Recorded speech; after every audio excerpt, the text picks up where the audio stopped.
Welcome to the Modern Husbands podcast, where men share ideas to manage money, the home, and a life full of experiences with our partners. Rod, Dr. Ross and I really appreciate you taking the time to talk about credit and how to have a strong relationship with your partner and build credit together. Great, Brian. Always glad to see you. And Bruce, good to meet you. And great opportunity. Happy to talk. Happy to have you. Of course, is a slight passion of mine. So it's a good thing. That's what I do. That's right. Yeah.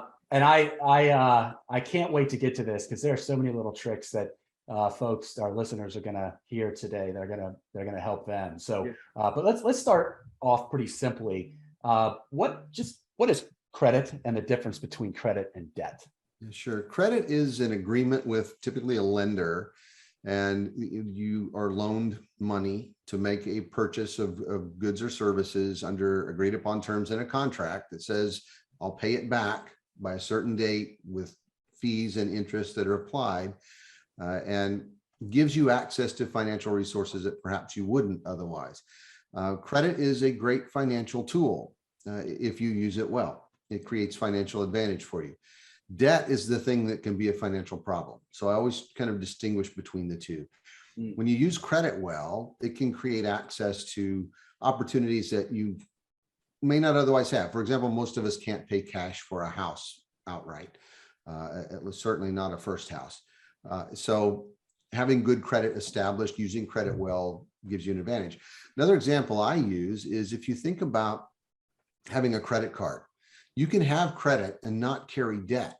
So if you have a credit card, you make purchases every month, you pay that balance in full, you're not carrying debt. But at the same time, as part of that relationship, that contract, you might get cash back, you might get discounts on purchases, you might get airline miles, you might get discounts on insurance rates. So it can create financial advantage for you and not carry debt at all. It's when you have too much debt that it becomes a problem. Another way I describe it is you think about business. Businesses use credit all the time as a financial advantage. For example, they will use credit. The example I always use is my wife worked for a trucking company and in the accounting group, and the trucking company would borrow money, use credit to purchase their capital, their trailers, for example, or their trucks, because they could borrow that money at 3 or 4% interest. They would invest their cash and get returns of 6 or 7 or 8%. And so their cash was making money. They were using the bank's money to their advantage. So if you think of credit in that way as a financial tool, and debt as the financial problem, if you take on too much debt, you can't repay it. That's when it becomes a problem. So you're using your privilege of using credit. That's when it gets to be trouble. But credit's a financial tool. Debt's the financial problem. And I'm really glad that you brought up the fact that you can have credit cards, but no credit card debt. Right. Because there's a lot of folks that are so fearful of credit cards that they won't get one. And I personally believe that some fear can be healthy, but not to the point where you would never get one under any circumstances. I'm not disputing there's certainly good reasons to not get a credit card. But that distinction, I think, is really, really important. Yeah, and there are advantages. I use my personal example. I use a credit card for purchases when I'm out. It gives me more security. If I'm traveling, I don't have to carry a lot of cash. Right. If there's a fraud issue, I have federal protections under the law, and then just pay it in full. So if you use, again, using that credit account, and I get points and I get cash back and I get those advantages. So if you think of it that way, but again, I think you're absolutely right. Not everybody's cut out for credit cards. If you're unable to control that temptation to make impulse purchases, if you're shopping online for those sales, that can get you into trouble if you can't resist that temptation and you rack up that debt. For some people, it's not the right tool. I think that's a great distinction to make between people as well. But it is, for a lot of people, a great wealth building tool. So I guess, what are like 3 simple ways that you suggest to build your credit? Yeah, sure. So to build your credit, one, you have to establish a credit report, and that's kind of key. Traditionally, that's done in a couple of ways. If you've never had credit before, you can open a small credit account, maybe with a local merchant. Get a secured credit card with your bank or credit union. So you deposit some money into a savings account that's then tied to a credit card that the bank issues. And I always stress that when you talk about secured accounts, they're not talking about you being secured. It's the bank that's being secured. So if you don't make that payment, they're going to take the money out of the savings account, and then they're going to report it to Experian as late. So it's two pieces of that puzzle. So you still need to use that credit card well. That can be a great way to establish credit. And it's also good in that you establish savings at the same time. So it's kind of a twofold opportunity. The other way that credit is often established is becoming an authorized user on a credit card or another account, a small loan. Pardon me, back up. Really, credit cards. You could have a co-signer on a loan that could also help you establish credit. It's important to understand what it means to be an authorized user as well. I know that gets a little bit confusing for people. Yeah, it does. So as an author, so there are lots of terms we throw out in the credit world, and we think, well, everybody knows what that means. Not so much. So authorized user, it means you're given permission or you're authorized to use another person's account. You're not responsible for the debt. That's the advantage. An authorized user on a credit card, that account would show on your credit report, would help you establish a credit report. The primary account holder is responsible for paying any charges that are made to it. That's good from a standpoint of establishing credit for the first time, because as an authorized user, if that account becomes negative, if the accounts become late, Experian will remove them from the credit report of the authorized user. So we'll take that account off. So it's pretty safe. But at the same time, it's important to understand that you are making a commitment to that person who is agreeing to add you to provide that benefit for you as an authorized user. So you have a responsibility to them to not abuse that privilege. I think that's really important to understand, that you are agreeing to take on a responsibility because they're taking a chance on you. So that as an authorized user, that's an advantage. Being a co-signer means that you are both responsible for the debt. So typically see that with small loans, car loans, that sort of thing. You might also be a joint account holder in the credit reporting or in the credit card world. And so as a joint account holder or as a co-signer, you are fully and equally responsible for the debt. So if the other person doesn't pay, you get to, and that may not be that much fun, right? So be aware of what those things mean. That's a really important distinction for our listeners, because if you're a joint account holder, which is commonly married folks, but I'm being presumptive, but I would think it's commonly married folks, you both have skin in the game. You both are going to face consequences. But if you just add somebody as an authorized user, that authorized user doesn't really face any consequences for them overspending. Is that correct? That's true. Right. Okay. The only consequences would be your ire and anger. And I bring this up because someone I know, I'm not going to dive into too much detail to obscure this person's identity. Is his name Brian? No, this one's not. No. We'll get to a friend of mine later. But no, this is someone else, and he is a kind-hearted individual, and he's married to somebody where they had joint accounts, credit cards, and one of his buddies had terrible credit, and so he thought it would be a nice thing to do to add him as an authorized user to their credit cards to help boost his credit.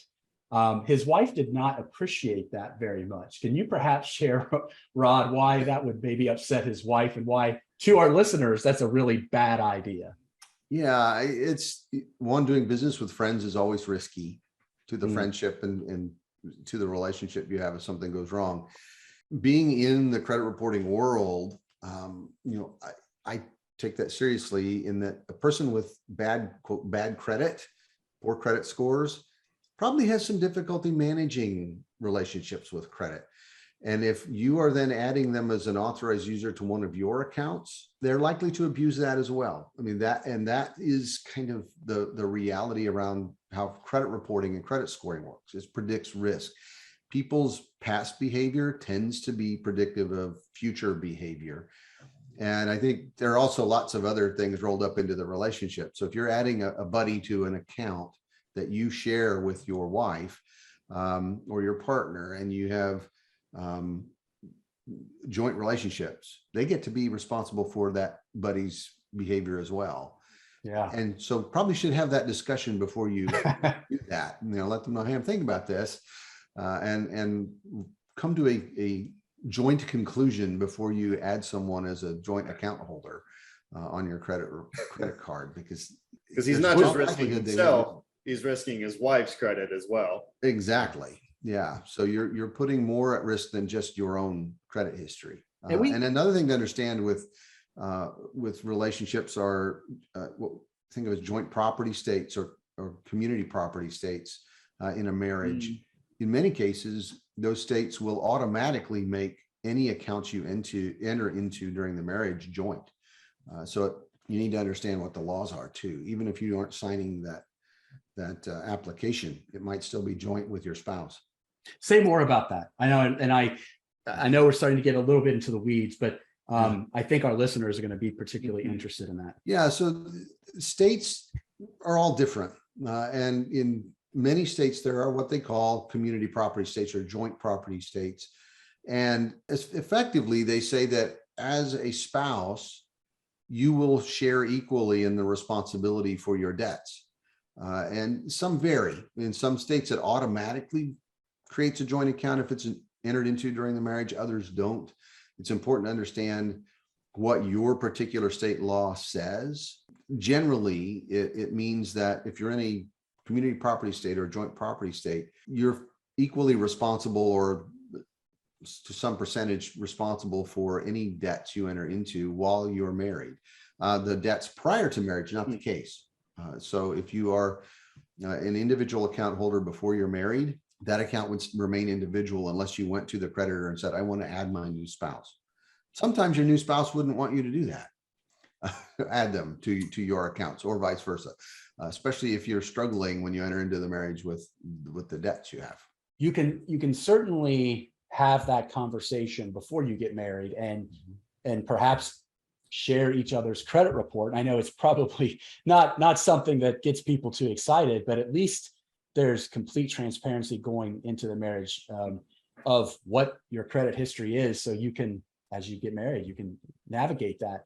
But I don't want to assume people know the difference between a credit report and a credit score. Can you perhaps share the difference? Sure. And they don't. I can tell you that from personal experience and conversation with a journalist the other day who writes about this stuff, which is kind of interesting. And there's still confusion.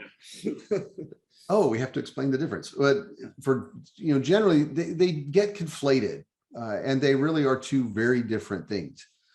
A credit report is a record of your financial relationships, your debt related relationships.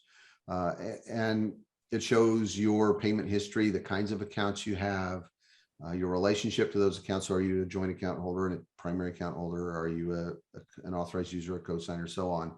Shows whether you're paying those bills on time or not. So it's that record of your financial relationships. A credit score is a tool that's used to analyze the information in that credit report and predict the likelihood that you'll repay a future debt as agreed.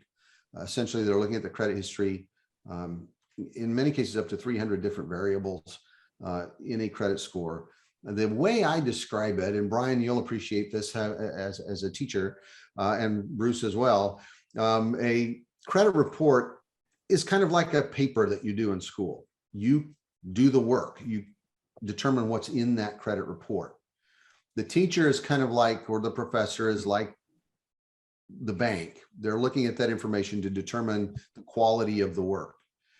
A credit score is kind of like the grade that the teacher applies. In this case, the bank would choose the credit score they use to analyze that information. So a credit score simply reflects the information in a credit report at a particular moment in time. And it's a tool to use that lenders use to predict the likelihood a person will repay a debt as agreed. The other thing I always tell people is that we are all creatures of habit. My wife knows what I'm going to do a week before I do it, just because we've been together for 30 years. And so, she can tell me what my spontaneous action is going to be, whatever it might be in the next 2 weeks. My spontaneity has to be planned apparently. But credit works kind of the same way. People tend to be creatures of habit, and their behavior is. So a credit report is that thing you create through your use of credit. So you decide what you're going to apply for. You decide what accounts you're going to have open. You decide how you're going to use that credit card and how much you're going to charge each month, how much you're going to pay each month, whether you're going to pay it in full or, the minimum due or something in between. So you control the information in that credit report, and it changes with time. There are 3 of them. There's one from Experian, one from Equifax, one from TransUnion. So kind of like the car companies, Ford, General Motors, and Chrysler. But there are hundreds of different credit scores. Everyone has their own kind of thing? Well, no, everyone being lenders or, people predicting risk. So there are different scores for different types of lenders. So if you're working with a credit union, they have certain kinds of customers, and they've developed scores that will look at the reports and predict risk for that kind of customer. What are their behaviors? If it's a national bank, their customers are different in the way they manage credit. So they have scores that predict the likelihood that their customers might default. If you're buying a car, they use credit scores that predict the likelihood you'll pay a car loan. They may not care as much about a mortgage or a credit card payment. They're looking at, will you pay my car loan on time? If you're getting a credit card, they use what they call bank card scores. They look at credit reports from the angle of, will you pay your credit card bills on time? So the tools they use to analyze the information in the report are credit scores.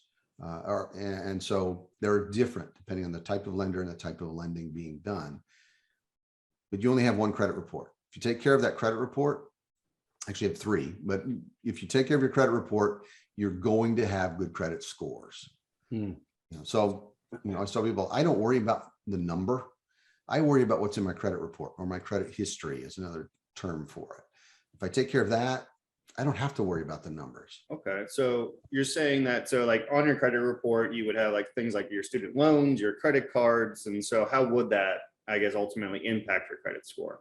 Yeah. So if you have student loans and you pay them on time, it's going to help your credit scores because it shows you're responsible in repaying that debt. Same thing's true with credit cards or mortgage loans or auto loans. If you are making those payments on time, keeping that payment history current, that's going to build a positive credit history over time. When I met Brian, he didn't have any gray hair. And so the more gray hair you have, we might have had your scores tend to be.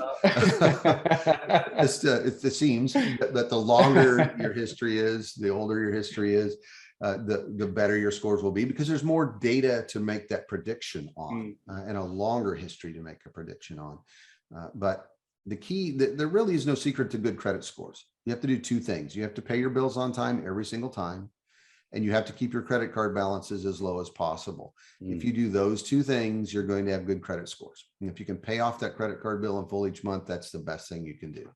Okay. So I have a question that I hear all the time, that it's always good to leave a little balance on your credit cards each month for your credit score. Would you like to comment on that? Total myth. Total myth. I don't know where that came from. I can vaguely remember when it started, but it keeps rolling back. If you are leaving a balance on your credit card, what that means you get to do is pay interest on that balance. So it's going to cost you more money. From a credit reporting standpoint, that's all it means. Ideally, you would have the balance paid in full each month on your credit cards. It will not help your credit scores at all to leave a balance on your credit cards. The fact is, you're going to see a balance anyway, because your credit report shows the balance at the end of the billing statement that's reported to us. So it's unlikely that you would not see a balance reported, even if you're paying it in full. The only way to have a 0 balance show is if you paid off your balance in full, didn't use that card for at least an entire month, and gave that bank the opportunity to then report a 0 balance after the next billing cycle. Or you could pay the balance in full the day before the statement date, right? So then when the bill, not necessarily, depends on when they close their books. Yeah. Oh, that's true. And that turns into a guessing game that doesn't work for most people. There are lots of schemes that people try to come up with. You pay 3 times during the month. That'll help. Not really. It just means you paid your bill on time. It'll show current in the credit report.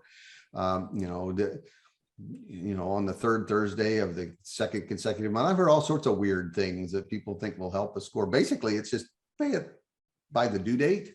Yeah, right. And that's what we see. What about on the flip side and not using the card at all? So if you don't use the card and so you just carry from month to month the 0 balance, will that hurt your score? Eventually, yes, because credit scores not only look at where the information in the report, but they need activity too.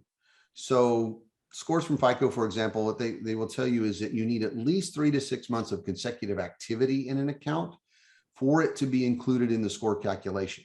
So if you open a new credit card today, you won't see it in your credit report for at least 1 billing cycle. So usually 30 to 45 days, and then it will be reported. So it will show in the credit report, but you won't see it affect scores for another 3 to 6 months. And because there's no activity yet. So you need to make a small purchase every month, pay that in full, and you'll show that activity in the account. If you stop using the card, eventually there won't be any activity and the scores will start essentially to ignore it because there's nothing there to base risk decisions on. There's no activity to say, yes, you'll manage it well, or no, you won't. So just because it's in the report doesn't necessarily mean it's helping or hurting your credit scores. This podcast is brought to you by Modern Husbands. We are a community of devoted husbands of working spouses who share ideas to manage money, the house, and a life full of experiences. Visit modernhusbands.com to learn more. One of the things that some students worry about is whether student loans can hurt your credit report. And we've established that as long as you pay them on time and don't overborrow, it doesn't. But is it true that a student loan is an installment loan, a credit card is a revolving account? So by having both, that credit mix can actually help your credit score a little bit? It can. There are 5 categories roughly that affect scores. The most important is payment history. Got to pay on time. If you're late, that's going to wreck your scores right away. The second is utilization rate on credit cards or revolving accounts. So how much is your balance compared to your credit limit on individual accounts and in total? So you need to look at both, and you want to keep that as low as possible. As we just talked about, paying it in full is the best thing you can do. Those 2 things account typically for about 60 to 70% of the credit score. It's like your mix of credit. Do you have different kinds of account, installment loans, revolving accounts, maybe a mortgage, auto loan? It's going to look at that mix over time. It's not a good idea to go buy a car and a house and get a credit card in the same day just to have a mix. That would not be a good thing. I've heard people try to do that. But having a mix over time, the length of your credit history is a factor. So how long have you used credit? The longer your history and the longer the positive history, the better it's going to be. What is happening in terms of recent behavior? So we hear about inquiries all the time. If you apply for credit, someone's going to check your credit report. That results in what we call a hard inquiry. The hard inquiry just means that it can be shared and can have an effect on credit scores. It is by far the least important factor in credit scores. If an inquiry affects a credit score in any meaningful way, it's because there is something far more serious already there. There are late payments, there are high balances, something's going on that makes it relevant. By themselves, they really don't affect anything. They're short term, but that's one factor in the recent behavior category. Other things could be paying off a loan. I just paid off my home loan and my score dropped 18 points. I'm not too worried about that. It'll come back up. It's just that there's this sudden big change in the credit history and scores go, don't know what that means. So after a couple of payment cycles, it typically will rebound. Same thing's true with car loans or any other major change. Well, I'm glad that you brought up that when you paid the loan off, it actually hurt your credit score. Can you perhaps, is it just because that the credit account's closed?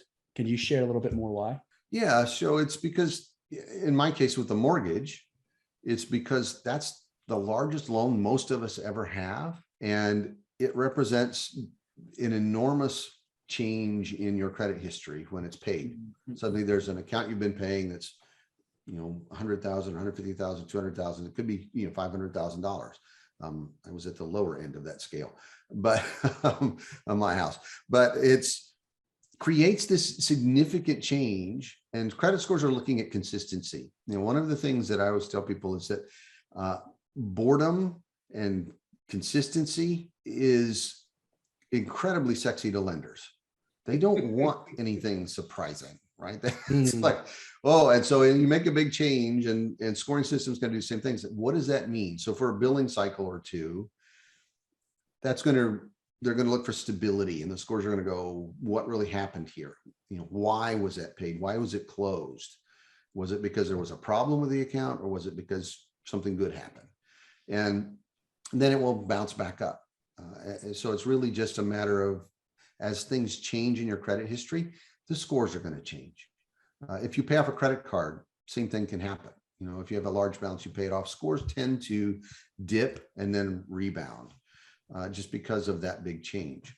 Another personal example, a couple of years ago, we traveled for the holidays. I used one card to make all of our fuel purchases, all of our meals, gifts, all of those kinds of things. So the balance went up in that card. My scores dropped 40 points.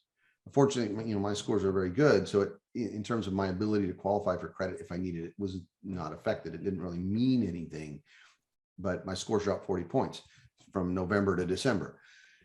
I paid it off in January. My scores came back up again in February. So it's, you know, that utilization rate. So you know, don't expect perfection in credit scores. You know, that really even shouldn't be it's not really a goal. The goal is to use your credit well. If you do that, your scores are going to reflect that. Which leads me to an important question. A number of years ago, Rod was trying to talk some sense to me because I became obsessed with my quest to get a perfect FICO 8 credit score.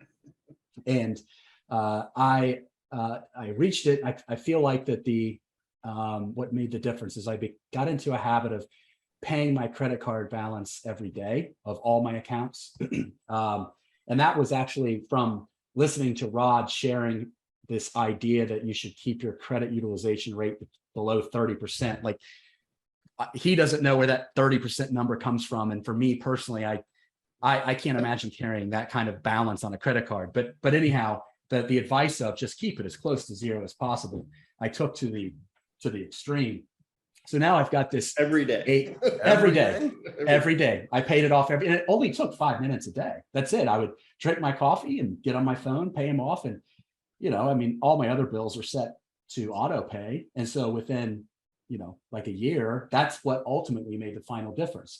Notice how I said our bills are scheduled for auto pay. And this is important for the listeners because this has to do with managing credit as a couple. So my wife and I were changing banks, and we had a checklist of things, and she took some things and I took some things, and there was a miscommunication, and the auto loan became late. So let's say it's 5 days late, 10 days late. It is not reported to the credit agency until it's 30 days late, right? Okay, so my wife's the one getting the emails, and they were pretty generic emails. And then I received one phone call that started with, "Hey, you know, John with such and such financing. What's your social security number?" You know, okay. So I hung up on the guy. Spam alert. Yeah, right. And I'm teaching at this time, sitting in class, and my phone just starts going bananas with all these like alerts and everything. And, you know, I see I missed a payment, an auto loan payment. And I immediately call Rod, and I'm freaking out. Like, what do I do? This has to be a mistake. And because of the miscommunication, we were default on an auto loan. And it didn't matter. We wrote letters, and obviously we paid it as soon as we figured it out. But I had a FICO 8 credit score of 850, and it dropped to like, I think it was 755, 760. And it was because my wife and we did not communicate effectively. So anyhow, I bring that up because, Rod, are there 2 or 3 ways that couples can work together strategically to manage credit? Yeah. And You mentioned one earlier, and it sounds kind of weird maybe, but check your credit reports, share them with each other. And, if you're really fascinated with scores, I would caution you, Brian, about sharing your scores, because women tend to have better scores than men do. My wife found this out, Really? and it took about 3 years for me to balance that out. She would remind me ever so often, like, better score than you do. I'm like, what? Even being in the industry. Yeah, even working for Experian, I went, this somehow that's not fair, but hey, it is what it is. But share your credit reports, know exactly what's there. It's quite likely that they'll, after a period of time, they'll look almost exactly the same. But you may have different accounts from prior, from previous to the marriage, and maybe not everything's joint. So it's good to know where you stand. So that's one thing. So, be very open. It shouldn't be an issue. I jokingly say that if you're dating today, and you don't ask what's your sign, it's what's your score. Yeah. I have people say, yeah, you're right. I'm like, that's a Yeah. joke, but no, that's serious. So, it's good to share that score when you're married. Know what's there. Get the risk factors that go with the scores, because they tell you exactly what you need to work on to make those scores better. Oh, that's good advice. Okay. So now, knowing a number is not helpful. I've known Brian, I think we were guessing 15 years maybe. And I would have said you're about a 285. And everybody has that deep breath. And then I tell them that's from a score from years ago that was called the National Risk Model. It went from 1300 to 0. The lower the score, the better. Huh. So a 285 is the equivalent of about an 840, something like that, on a FICO scale. And I share that because the point is, just knowing a number isn't helpful. It doesn't tell you anything. You have to know what's making that number what it is. And every score that's calculated generates a series of risk factors that tell you what from your credit report most affected it. Unlike the number, the risk factors are very consistent from one score to the next. So if you get the risk factors, you can go back to your credit report, know exactly what you need to work on to make those scores better over time. Where do you get the risk factors? If you're getting your score from Experian, we give them to you. So we'll give you the risk factors that go with it. Usually 4, sometimes 5. If there's a 5th, it will be inquiries. We call it the 5th factor in the industry, because by law, if an inquiry has a single point impact, we have to tell you that an inquiry had an effect on the score. So we have to list them. So they're always the last one. And they're generally listed in order of importance. So the first one will be the most significant, and so on. Inquiries will be the last. So get those risk factors. So that's tip 1. Share your reports, get the risk factors with your scores. Another way you get the risk factors, by the way, is if you get an adverse action notice. So if you apply and you get declined or don't get the best rates, they have to give you a score that they used in the risk factors that go with them. So I hope you don't get one of those, but it can happen. So share your reports. When we talk about financial things with my wife and I, we start with a goal, not with the money, right? So we talk about, what do we want to do next year on vacation, or 2 years from now? If we want a big vacation, it might be 3 years out. And then we look at, what do we need to know from a financial standpoint, and where do we need to start to save? What do we need to achieve? And money becomes part of that conversation, as part of a goal rather than a contention, rather than a point of contention for us. So you start with a positive discussion. That's hugely helpful. Talk about your money kind of styles. My wife is a big saver. And we just talked about this the other day. She was a single mom before we met, and she saved every penny because she had to. And 30 years on, that's still a habit for her. It's still something she does. So when I say, hey, let's do it, and she's like, no. And so we have to find that, that balance. So we talk about that a lot. What are your money styles? I'm not a big spender. I think a lot about, what's the budget and what do we do? But she's really more focused on that, right? So know your money styles. For us, there isn't typically a scheduled money conversation. right? Some people meet on and talk about the budget. We do that if there's something big we're planning. But for us, it's become a sort of a day-to-day part of our conversation. It might be, hey, do you want to go out to eat tonight? Well, maybe not, because we're planning to do something else. That's money discussion. It's like, let's not, because we want to spend money on dinner with some friends a few days from now. It can be as simple as that for us. Mm-hmm. If we just came back from a trip and, it was a discussion around which credit card do we use? We want to use this one and why and what. Right. So it's sort of part of our natural flow until we are planning something major. And then we sit down and go, okay, what do we need to do? What do we need to delay? What's the budget? What do we need to save? And so it becomes part of our day-to-day in our style. Well, Rod, I really appreciate, Dr. Ross and I both really appreciate you joining us today. I'm sure our listeners got quite a bit out of this. And I will be sure to put in the show notes links to Experian, perhaps a couple of articles that dive into a little bit more detail on what we discussed today. And you can find that on modernhusbands.com, where you can also subscribe to our biweekly podcast. Once again, Rod, you're a wealth of credit information.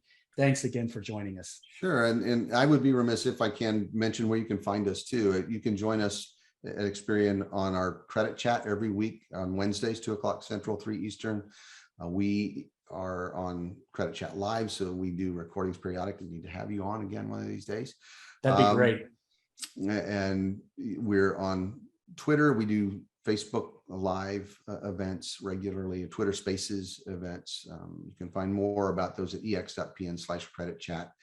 So hope to see you there. If you have questions, I'd love to answer them and talk about credit and credit reports and scores. So really happy to do that. If you're trying to build credit, I'd also be remiss if I didn't mention Experian Boost.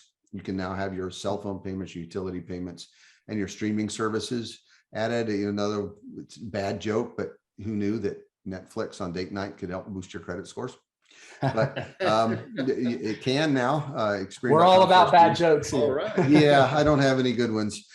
So just do what you can do. But Experian.com/boost, you can learn more there. If you're establishing credit for the first time, we have a new service called Experian Go. It's actually part of our free app. So download our app. You can get your credit report, your scores, and we can help you create a report for the first time if you don't have one. So check those services out as well. And Experian.com is a great place for information and resources about credit reports and scores. So check us out there. A big thanks from Dr. Ross, Christian, and myself to today's guest, and of course, our listeners. Please remember to like, comment, and subscribe to today's podcast. You can find our podcast on modernhusbands.com or anywhere you download your podcasts.